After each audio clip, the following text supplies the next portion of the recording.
5 things you never say to a mortgage lender.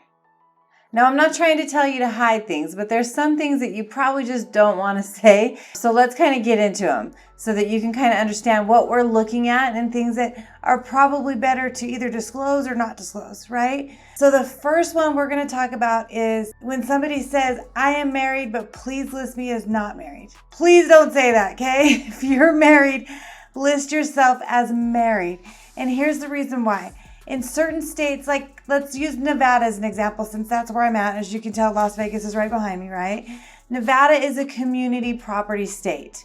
So if you list yourself, like let's say you're separated or you're going through a divorce and everything hasn't been finalized just yet. If you list yourself as unmarried, but you are married, it's a community property state. So certain types of loans that we run, like FHA, VA, we have to pull the spouse's credit and debt ratio U for the debts on the credit, right? Plus, at the very end of the process, your spouse would have to quit claim off the deed of the house or stay on the deed of the house. So when you're not being truthful on your application, if there's anything that happens afterwards and there's a divorce, and every time there's a divorce, things are pulled up, right? You're in a community property state, you could end up losing your house by not being truthful on the application.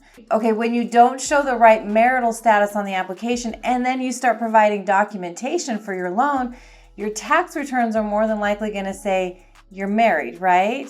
Your W-2s, your pay stubs, all of that stuff lists if you're married or not married. And that stuff's all looked at by underwriting. So then you might be in the middle of a transaction. You have a contract and the underwriter says, hey, where's the divorce decree? It shows the pay stub that he's married or she's married. And then we find out later on through the transaction, because remember, those underwriters dig deep, and they're supposed to dig deep just to make sure that everything is, good on the application. So then we find out that you're married, then we have to pull credit. Your spouse might have debts on the credit, or worse, your spouse won't agree to sign off on the quitclaim at the end of the process. So this is for community property states. If you're not a community property state, a lot of times you don't have a quitclaim and you don't have to pull spouse's credit if you're doing a government loan. But in community property states like Nevada, you would have to do those things. I recently had a client that did just this.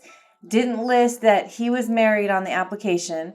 When it got to the part of underwriting, we found out that, it shows that you're married on your pay stubs, on your W-2, on your tax returns. So if you're not, that's fine. That's great. Just give us your divorce decree. So then it came out that, I'm not divorced yet. I just didn't want to list it on the application. So we ended up having to go through the credit because we were doing a government loan. And in the end, the spouse refused to sign the quitclaim deed, didn't even want us to pull the credit. So it ended up being an ugly mess, and it ended up being canceled in the end. So one thing that you don't want to do is list yourself as unmarried when you're truly married. Okay, other things you don't want to say to a mortgage lender. The next one is, I'm going to shop my rate. What's your rate today? And now I'm not saying don't shop your rate, because it's very important that you shop your rate. You want to make sure that you're getting the best thing out there. But a lot of times people will call me on the phone, just random people, maybe that called off YouTube or, another source of marketing, and say, I'm just calling around to check the rates. What's your rate? What's your rate? What's your rate? And rate equals fees, right? So a lot of times if you're going to go around and play the rate game, other loan officers know how to play this game. And I've seen many, many people get screwed. So if you're going to call and say, what's your rate? What's your rate? What's your rate? Another lender could say, my rate is 2% lower than what the going rate is today, right? Because you can buy down those rates, but you didn't ask what your rate is and what's your fees. You didn't ask to, hey, let me apply. I'm going to look at everything and compare apples to apples, because rate compared to rate isn't apples to apples, because another lender could have higher fees. Remember, you can buy down anything. So the rate might start at, let's just throw out 6.5, but you could buy that rate down to 5. You're just paying a whole lot of money to get there. So for example, I had a client that recently reached out to me and doing the same thing. What's your rate? What's your rate? What's your rate? I'm not going to fill anything out. I'm not going to do this. I'm not going to do that. I'm just shopping rate right now.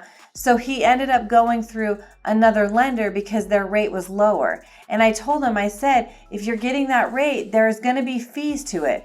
He gets in the loan process. they lock their rate, and then he sends me over the loan estimate, $10,000 in fees for that rate that he thought he was getting and comparing me to that had no fees attached to it. So there's definitely a balancing act that you play when you're just shopping rate. You can get a lower rate, but sometimes that means that you're paying higher fees. This guy was already in contract. He wrote a short contract. He had nothing else to do. So he ended up very angrily paying $10,000 out of his pocket to get that lower rate when he didn't know it because it wasn't disclosed. So when you're going to shop rate, make sure that you're looking at rate and fees because they go hand in hand together. Okay, number 3 of things not to say to a mortgage lender. I have money under my mattress that I'm going to be using for a down payment. So, and you know, this isn't always common sense. So what a mortgage lender has to do, and just remember when we're doing a mortgage loan, if it's like a conventional loan, FHA, VA, all of those loans are very connected with the government. So any deposit that's put into your bank account, we have to show. If your money isn't somewhere in a bank account, we have nothing to show. If you take that mattress money and you put it into the bank so then you can send the money over to buy a house, we can't use it because we didn't verify where it came from. There's nowhere to show where it came from. So when you're looking at mattress money or money that you just saved and put somewhere in your house, and we can't prove where it comes from, the typical way of looking at things is you have 60 days. Sometimes the automated systems will give you 30 days to season money, but to season money means that it has to be in your bank account for a specific amount of time.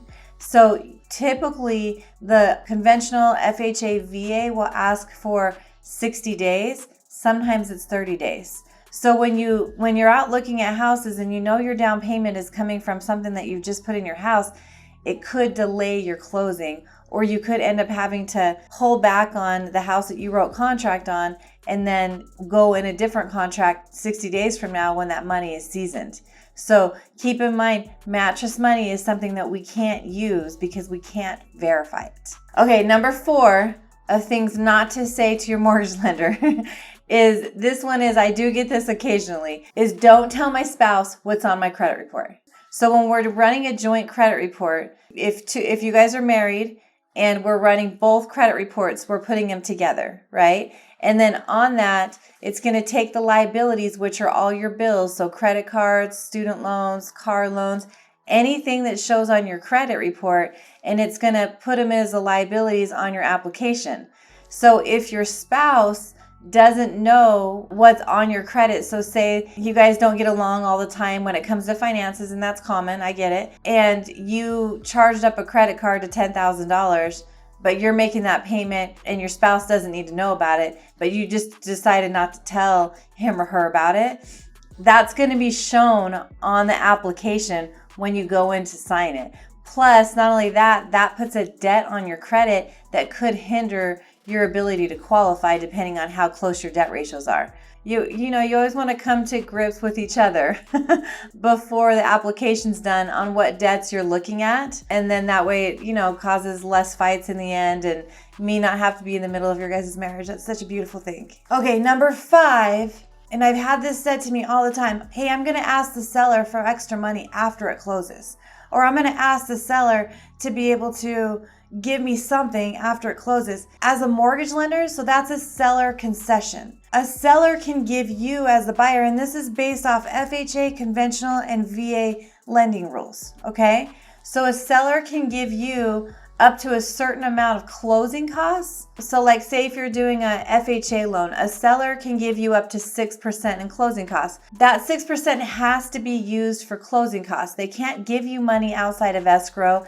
They can't give you anything outside of escrow as an incentive to buy their house, right? So that's something that if you disclose that, we can't allow that to happen because it's against mortgage lending rules, right? And we don't want to commit fraud in any way. So that's something to just stay away from. Take as much as you can get in seller concessions, but make sure it's showing on the purchase contract. Because when it's on the contract, Underwriting goes through it. They make sure that it meets all the terms of your loan. Now, if you're not doing a loan, you don't have to worry about anything, but doing a loan, you definitely have to worry about stuff like that. So that's something definitely to avoid. Anyway, I hope this helps you in your mortgage process and in your home buying process of things not to say, or just opens your minds up to, ooh, that might be a problem for me. And if you feel like there's something that's a problem, feel free to reach out. I'm happy to go through your individual loan application so that we can talk about your individual needs for a mortgage and what that entails. Again, I'm Amber Coleman with Guild Mortgage. I've been doing loans for the last 20 years